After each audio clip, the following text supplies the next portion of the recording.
السلام عليكم ورحمة الله وبركاته، وحلقة جديدة من برنامج أدهم في الملاعب، وعودة من بعد الغياب. رجع ولا أحسن من كده، تأهل منتخب مصر المنتخب الوطني إلى كأس العالم 2026 في أمريكا بنسبة 99.9%. تأهل مصر منتخب مصر إكلينيكيا إلى تصفيات كأس العالم 2026. وابا الله الله الله يا بلادنا، الله الله يا بلادنا، الله الله يا بلادنا، الله يا بلادنا، الله الله اكبر، الله اكبر، الله اكبر، الله اكبر. الحمد لله، الحمد لله يا رب، الحمد لله يا رب. ربنا يستر في ماتش جيبوتي وما يحصلش حاجه من اللي كل مره بتحصل لنا بسبب كره مصطفى محمد اللي ضيعها زي بركات لما ضيعها في الجزائر. لو وصلك الفيديو اعمل سبسكرايب للقناه وفعل جرس التنبيهات عشان يوصلك كل جديد اول باول. كان معكم ادهم شاهين في برنامج ادهم في الملاعب، والحديث عن صعود مصر لكاس العالم 2026. يلا بينا نبدا.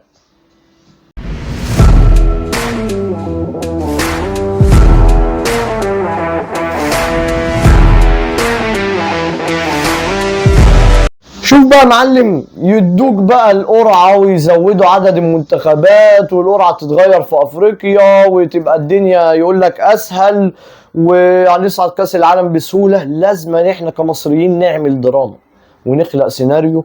ولا ازاي يعني هنصعد كده اول مجموعه كده زي المغرب ما عملت كده بسهوله كده ونروح كاس العالم يعني وحاطين رجل على رجل؟ لا، ازاي يا معلم؟ ازاي يا باشا؟ ده احنا ملوك الدراما والسسبنس في العالم كله. لازم نشوق الجماهير والاستاد ومصر كلها تنزل تساند، والله يا بلادنا الله، والدنيا تبقى على تكة. طب ما في ايديك تخلص الدنيا. على العموم هنتكلم في كل التفاصيل دي. واداء منتخب مصر السيء جدا هو تعادل بالنسبة للمصريين، بالنسبة لينا كلنا هو تعادل بطعم الفوز. بس اكيد كل واحد من جواه عنده نسبة حزن كبيرة ان احنا كمنتخب مصر الاقوى في افريقيا، الفراعنة معانا حسام حسن كتر خيره، العميد، الراجل اللي بيخاف على بلده ووطنه واللعيبة ومنتخب ومدرب وطني ومصري.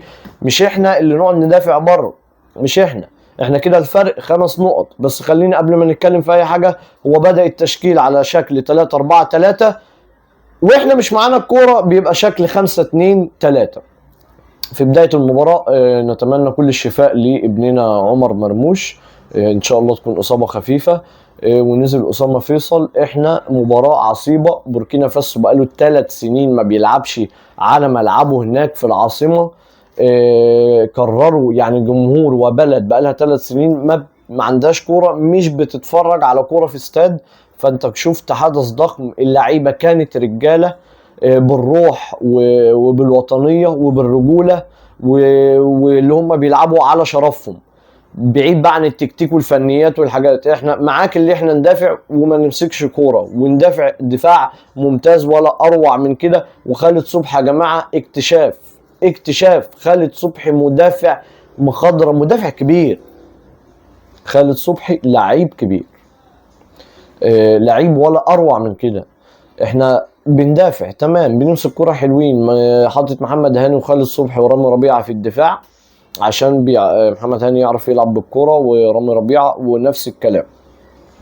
ومعاك كوكا ومروان عطية اللي بصراحة انا كنت اول المعترضين عن مروان عطية، قلت يبدأ بدونجا، هو جاهز اكتر. مروان عطية بقاله اكتر من 3-4 شهور هو ما بيلعبش، فانت راجع من اصابه وتلعب اول ماتش ليك رسمي مع منتخبك الوطني مش النادي في مباراه دوري، وتأدي بالاداء ده يعني. بل من احسن اللعيبه اللي ادت النهارده.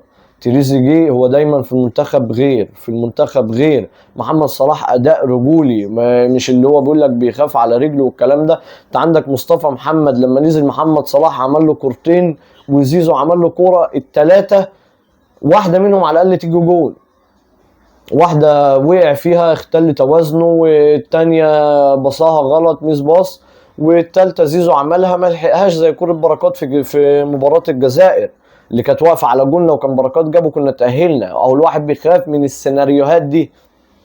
السيناريوهات اللي احنا بتبقى في ايدينا على مر العصور قبل كده، تنزانيا، مباراة تنزانيا، مباراة بنين، يعني في فرق كتير على مر العصور، منتخبات قليلة. يعني جيبوتي دي معاش غير نقطة. انت ممكن سيناريو كده درامي بقى واحنا فرحانين كلنا ونازلين، هنعتبر ان الماتش ده الحفلة ونحتفل بقى بخمسة ستة اجوان كده ولا 4-0 ولا حاجة ونحتفل. الكورة مش ثابتة، فيها متغيرات. يعني هي مش ثابتة على طول، ممكن التغيرات دي تحصل في الماتش ده، بس ان شاء الله ما يحصلش الكلام ده. ان شاء الله، ان شاء الله بإذن الله منتخب مصر يعتبر 100% خلاص على أرض الواقع. كل الدنيا بتقول إن منتخب مصر في كأس العالم 2026 الأداء مش أحسن حال.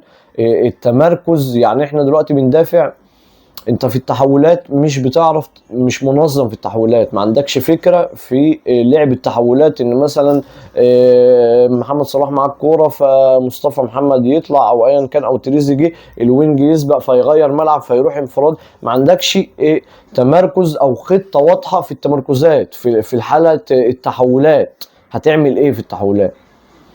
همسك الكوره هدي اي حد طالع يجري وخلاص، ولا يكون ارجع الكوره 1 2 3 مثلا ابقى انفراد؟ ما عندكش انك خطه واضحه انت بتلعب عليها. فانت بتلعب بالروح، بالتيشيرت منتخب مصر، بالجرينتا، بروح حسام حسن من الاخر كده، وبروح منتخب مصر. الاداء سيء للغايه طبعا لو قلنا بمقارنه باللي احنا هنلعب في مستوى وليفل اعلى من ده بكتير في كاس العالم.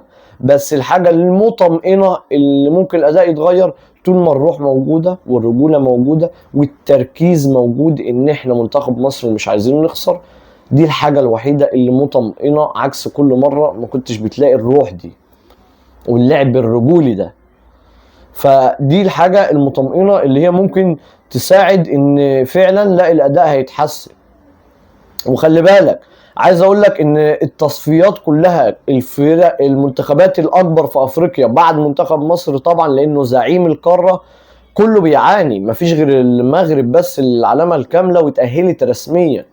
احنا المنتخب الاقرب بعد المغرب للتأهل هو احنا بنسبة 99% و9 زي ما قلنا. احنا تأهلنا اكلينيكيا. فتعالى بص معايا عزيزي المشاهد، السنغال المجموعة الثانية، السنغال كانت لحد قبل الماتش اللي لعبته النهاردة امام الكونغو الديمقراطية كانت 15 نقطة، وكونغو الاول ب 16 نقطة، يعني فرق نقطة. الكونغو ده كان ماتش تأهل ليها، لو كسبت خلاص اتأهلت الكونغو والسنغال مش هيتأهل. السنغال عمل كامباك وكسب 3-2 وبقى اول المجموعه فرق نقطه. لسه التاهل ما اتحسمش في الجولتين الجايين للاثنين، للكونغو والسنغال. طب تعالى معايا المجموعه الثالثه، انت بتتكلم رسميا جنوب افريقيا لكاس العالم 2026 اللي معانا. جنوب افريقيا معانا في مجموعه افريقيا اللي هتتلعب في شهر ديسمبر في اخر السنه. جنوب افريقيا على حساب مين؟ على حساب نيجيريا اللي فيها بقى فيكتور اوسيمين ولوكمان يعني الدنيا هناك باقه من النجوم العالميين في نيجيريا. ما تأهلتش كاس العالم. جيل كان بيلعب نهائي افريقيا اللي فات امام كوت ديفوار، بيلعب نهائي افريقيا جيل نيجيريا ده. ما تأهلش كاس العالم، وجنوب افريقيا هي اللي تأهلت. يعني مفاجآت كبيرة. الراس الاخضر كاب فيردي اللي كان معانا في افريقيا السنة اللي فاتت وتعادلنا معاه وقلنا ازاي الراس الاخضر تعمل كده والحاجات دي كلها. الراس الاخضر اتأهل اول المجموعة ب 19 نقطة، فرق 4 نقط عن الكاميرون اللي هو يعتبر من تاني اقوى منتخبات بعد مصر. فرق 4 نقط الراس الاخضر الاول، يعني بنسبة 90% الراس الاخضر اتأهلت والكاميرون لا. يبقى عندك منتخبين من الكبار في افريقيا، نيجيريا والكاميرون ما تأهلوش. المغرب اتأهلت رسميا. الكوت ديفوار نفس الكلام، جولة الحسم هي الجولة الجاية امام الجابون. الكوت ديفوار 19 نقطة والجابون 18 نقطة، يعني فرق نقطة. جولة الحسم هي امام الجابون، يعني بنسبة كبيرة ممكن الكوت ديفوار منتخب كبير من كبار افريقيا القارة السمراء مش هيتأهل، هينضم للكاميرون ونيجيريا. المجموعة اللي بعدها الجزائر 19 نقطة، اوغندا تحتيها 15 نقطة، فرق 4 نقط. لسه الحسم ما اتأكدش لسه فيها وعليها. ان شاء الله الجزائر تصعد باذن الله. تونس مجموعة سهلة جدا، دايما حظهم حلو في تصفيات كأس العالم، أول المجموعة رسمي وتأهلت خلاص رسمي. غانا نفس الكلام، الأول 19 نقطة ومدغشقر الثاني 16 نقطة، فرق 3 نقط، يعني لسه بدري جدا، محدش حسم حاجة تأهل خالص غير المغرب وتونس بنسبة 100%، ومصر إن شاء الله بإذن الله بنسبة 99% و9 من 10. عايز اختم بحاجة عايز اقولها للناس اللي بتتابعني او اللي هتشوف الفيديو او اللي هتوصل معايا في الفيديو لحد الحتة دي. عايز اشكر كل واحد كلمني، رفع عليا سماعة التليفون، سأل عليا قال لي غيابك مؤثر فينا، احنا بنتابعك وعايزين نشوفك، كمل في حلمك وكمل في مشوارك واحنا بنحب نشوفك. المكالمات دي كانت بتفرق معايا جدا جدا بجد. المكالمات دي سبب كبير جدا من اللي رجعت شغف الواحد وحب الواحد، لان الواحد حصل له مشاكل كتير كانت مأثرة في عدم التصوير حلقات لمدة شهرين او اكتر.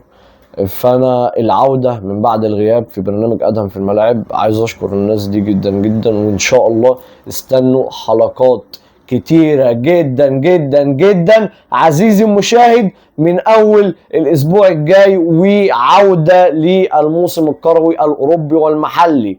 فاهلا بكم في ادهم في الملاعب في موسم جديد.